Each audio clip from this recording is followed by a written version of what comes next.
세상에서 가장 평화로운 장소 중 하나, 바로 깊은 산속입니다. 쨍한 햇살 아래 흔들리는 나무잎들, 풀벌레 소리, 계곡 물소리, 그 고요함 속에선 누구나 마음을 내려놓게 되죠.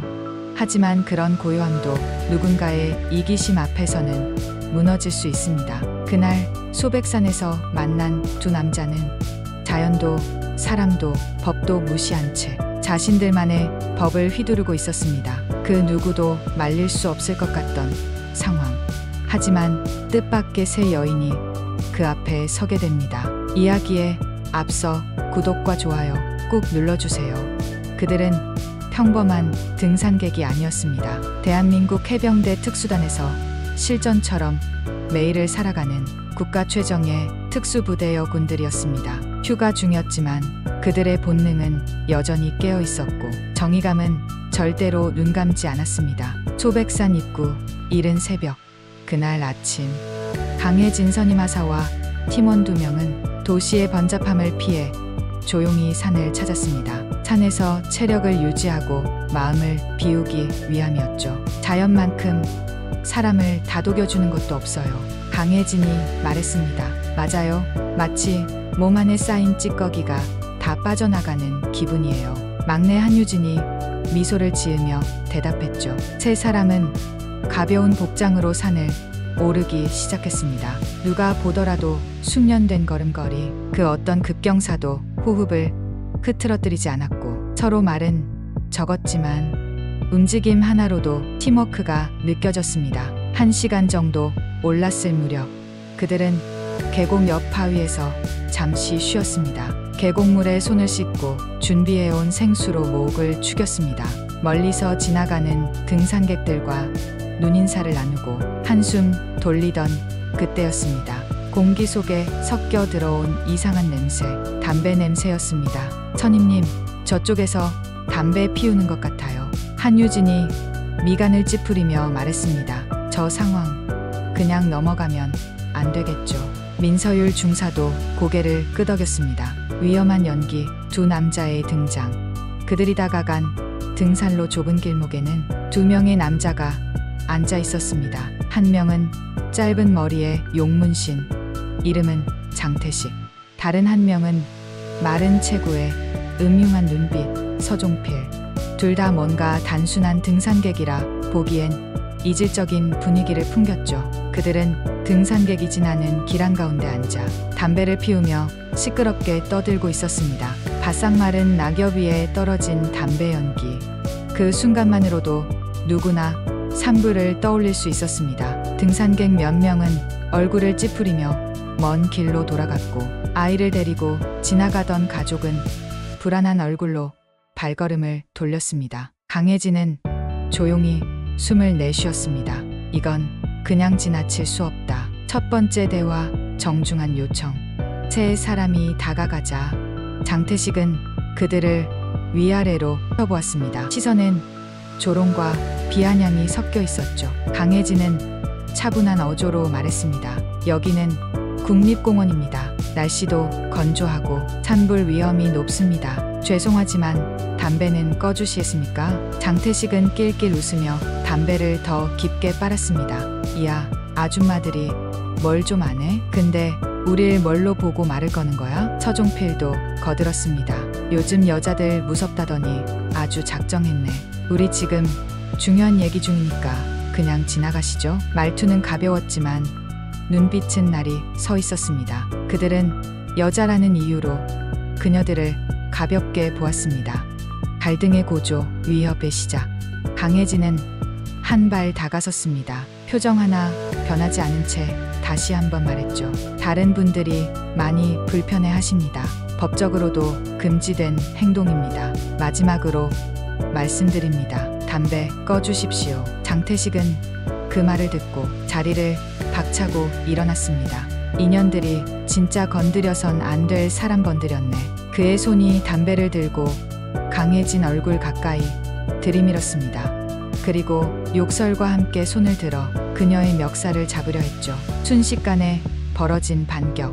하지만 그 순간 강혜진의 몸이 반사적으로 움직였습니다. 그녀는 상체를 살짝 뒤로 젖히고 순간적으로 장태식의 손목 급소를 가격했습니다. 그는 비명을 지르며 팔을 움켜쥐었고 강혜진은 그 찰나의 틈을 놓치지 않았습니다. 한 손으로 그의 팔꿈치를 감고 다른 손으로 손목을 제압하며 빠르게 몸을 회전시켜 그의 팔을 꺾어버렸습니다. 크악! 이 미친.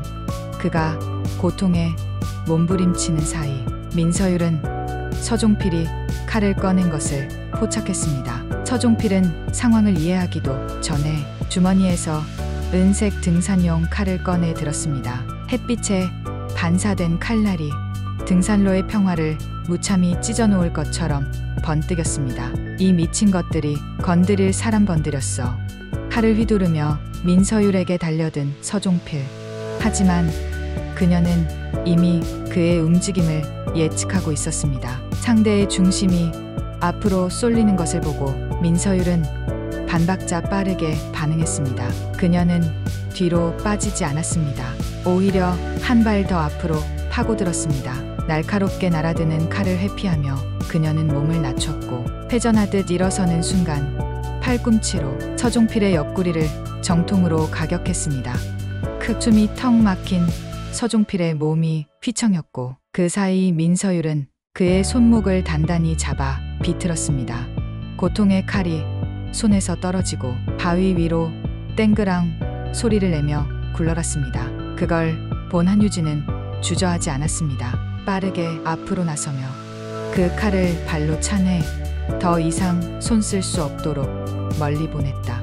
이어 주변 등산객들에게 단호하고도 침착한 목소리로 외쳤다. 모두 뒤로 물러나 주세요.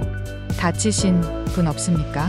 그 말에 긴장한 사람들이 조용히 물러섰습니다. 아무도 나서지 못하던 그 상황에서 3명의 여성이 보여준 침착함은 공포에 휩싸인 이들에게 첫 안도감을 선사했습니다. 하지만 그때 강혜진이 제압하던 장태식이 몸부림을 치며 다시 도망치기 시작했습니다. 젠장, 도망쳤어.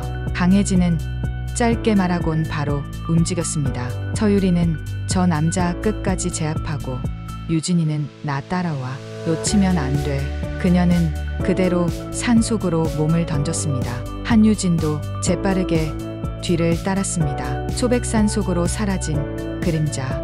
장태식은 길을 쓰고 도망쳤습니다. 지형을 꽤 잘하는 듯 등산로를 이탈해 덩굴과 잡목이 우거진 숲풀 사이를 헤쳐나갔습니다. 그러나 그의 뒤를 쫓는 강혜진과 한유진은 단순한 산악인이 아니었습니다. 강혜진은 뛰면서도 시야의 모든 요소를 스캔했습니다. 계곡 물소리, 부서진 나뭇가지, 흙 위의 신선한 발자국. 그녀는 단 1초도 낭비하지 않았습니다. 한유진은 미세한 흔적을 빠르게 분석했습니다. 풀에 묻은 이슬, 꺾인 가지, 흐트러진 낙엽. 그녀는 그것만으로 장태식의 움직임을 추적할 수 있었습니다. 가파른 오르막을 넘고 미끄러운 내리막을 지나며 두 사람은 점점 거리를 좁혀갔습니다. 장태식은 땀범벅이 되어 숨을 헐떡였습니다. 미친, 어떻게 이렇게 따라와. 결국 그는 작은 계곡을 건너려다 발을 헛디뎌 물에 빠지고 말았습니다. 찬 계곡물 속에서 허우적거리는 장태식. 기진맥진한 그의 모습은 조금 전 담배를 들이밀며 욕설을 퍼붓던 모습과는 달랐습니다. 강혜진과 한유진은 계곡 양쪽에서 조용히 포위망을 좁혀갔습니다. 이제 그만하죠. 강혜진이 낮고 차분한 목소리로 말했습니다. 당신에겐 더 이상 도망칠 곳도 힘도 없어 보이네요. 그 말에 장태식은 순간 눈빛이 흔들렸습니다. 그리고 다시 비명을 지르며 바위 하나를 들려 했습니다. 그러나 강혜진은 지체하지 않았습니다. 허리에 감았던 등산용 로프를 풀어 정확히 그의 팔목을 향해 던졌습니다. 로프는 그의 손목을 감았고 강하게 잡아당기자 장태식은 그대로 물에 꼬꾸라졌습니다. 한유진이 재빠르게 다가가 그의 다른 쪽 팔을 제압했고 그는 끝내 물에서 끌려 나와 엎드려 눌려졌습니다. 이 정도로 그칠 수 있던 걸 왜 여기까지 온 거죠? 강혜진의 목소리는 냉정했습니다. 다른 사람들처럼 당신도 그냥 돌아갈 수 있었어요. 장태식은 더 이상 아무 말도 하지 못했습니다. 숨소리와 물 흐르는 소리만이 계곡에 남았습니다. 경찰 도착, 현장 수습. 1시간쯤 지나 경찰이 현장에 도착했습니다. 신고를 받은 공원관리소 직원들과 함께였습니다. 헬멧을 쓴 산악 경찰 2명이 현장을 둘러보다 강혜진과 그녀의 일행이 제압한 남성들을 보고 순간 말을 잃었습니다. 이 여성분들이 이 2 남자를 처음엔 의심도 있었지만 주변 등산객들의 증언, 휴대폰 영상, 그리고 버려진 칼과 담배 흔적이 모든 걸 말해주고 있었습니다. 경찰은 2 남자에게 수갑을 채우고 현장을 수습하기 시작했습니다. 강혜진은 군인이라는 신분을 끝까지 드러내지 않았습니다. 호신술을 꾸준히 수련해온 민간인이라고만 말했을 뿐입니다. 한참 후 경찰관이 조용히 말했습니다. 솔직히 저희가 도착했을 땐 끝났더군요. 그 판단력, 대처력 평범한 분들이 아닌 거 느낌 옵니다. 강혜진은 조용히 고개를 숙이며 지켜야 할 게 있어서요 라고만 답했습니다. 언론 보도, 역공, 조직의 그림자. 며칠 뒤 인터넷 기사 하나가 올라왔습니다. 소백산 등산로 폭행 사건, 쌍방 폭력 논란. 장태식 측 변호사가 언론에 흘린 내용이었습니다. 일부 언론은 자극적인 제목을 뽑아냈습니다. 여성 등산객들 무리한 제압, 조폭 피해자 주장. 소백산 난투극 누구의 잘못인가. 강혜진의 핸드폰으로 발신자 없는 메시지가 도착했습니다. 산에서 너무 나대던데 조심하는 게 좋을 거야. 명백한 협박. 그녀는 경찰과 군에 즉시 보고했습니다. 하지만 조직의 압박은 그리 쉽게 꺾이지 않았습니다. 그들은 고소장을 접수했고 심지어 쌍방폭행이라 주장하며 여론전을 펼쳤습니다. 부대 내부 조사 시작. 흔들리는 신념. 군에서도 조사가 시작됐습니다. 휴가 중 민간인과 충돌한 건 조심했어야지. 혹시라도 징계가 내려지면 그녀들을 걱정하는 동료들도 있었지만 형식적인 지휘관들은 책임 회피성 언급을 피하지 않았습니다. 하지만 3사람은 흔들리지 않았습니다. 밤마다 사건 당시의 기록을 다시 검토했고 반대 신문에 대비한 시뮬레이션도 준비했습니다. 특히 민서율은 말했습니다. 우리 셋 중 1명이라도 망설였다면 누군가는 다쳤을 거야. 그거면 된 거야. 한유진은 울먹이며 말했습니다. 근데 왜 우리가 이렇게까지 시달려야 해요? 강혜진은 조용히 고개를 끄덕였습니다. 그녀 역시 힘들었지만 그러나 끝까지 진실을 믿고 버텨야 했습니다. 시간이 흘러 2 사람에 대한 정식 재판이 시작됐습니다. 장태식과 서종필은 등산 중 부딪힌 오해라며 혐의를 부인했고 오히려 여성들의 과잉 대응으로 자신들이 다쳤다고 주장했습니다. 법정에서 장태식의 변호사는 이렇게 말했습니다. 의뢰인은 단순한 언쟁 도중 갑자기 공격을 당했습니다. 칼을 들었다는 건 사실무근이며 심지어 제압 과정에서 어깨 관절에 심각한 부상을 입었습니다. 이에 재판장은 피고 측에 물었습니다. 당신이 칼을 들지 않았다면 현장에서 발견된 칼은 무엇인가요? 서종필은 대답을 얼버무렸고 영상과 사진 그리고 현장 감식 자료가 그대로 증거로 제출됐습니다.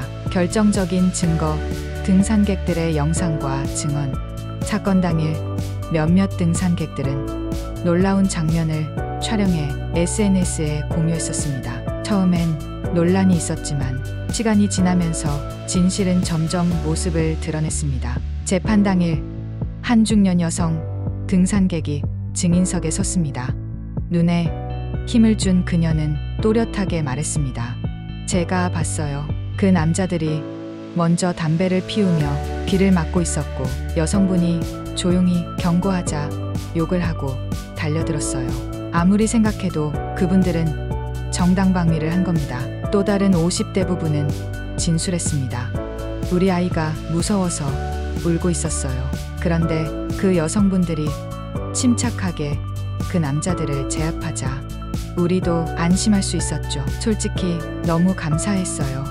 법정은 침묵에 휩싸였습니다. 피고 측 변호사도 검사도 잠시 말을 잇지 못했습니다.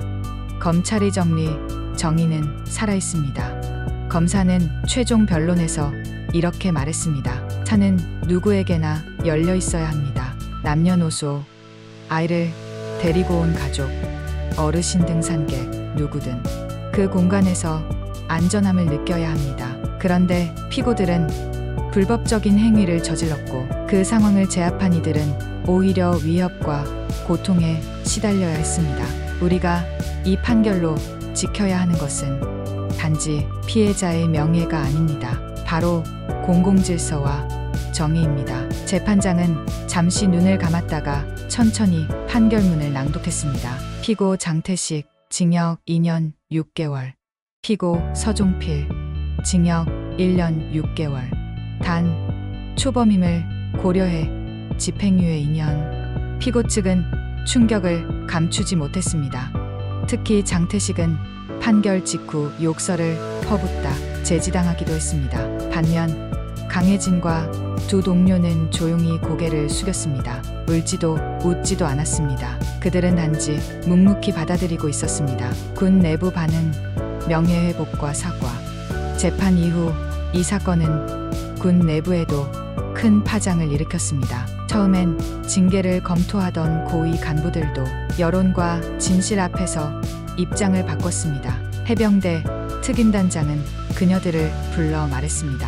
여러분이 있었기에 민간인의 생명과 질서가 지켜졌습니다. 우리 군은 단지 전장뿐 아니라 일상 속에서도 국민을 지켜야 한다는 걸 증명해 주셨습니다. 강혜진에게는 공식적인 모범행위 표창이 수여되었고 민서율과 한유진에게도 공로 표창장이 주어졌습니다. 정말 드물게 외부에 공개되는 표창이었기에 같은 부대원들도 놀라워했습니다. 그녀들을 의심하던 일부 상급자들도 조용히 사과의 말을 전했습니다. 그리고 다시 소백산.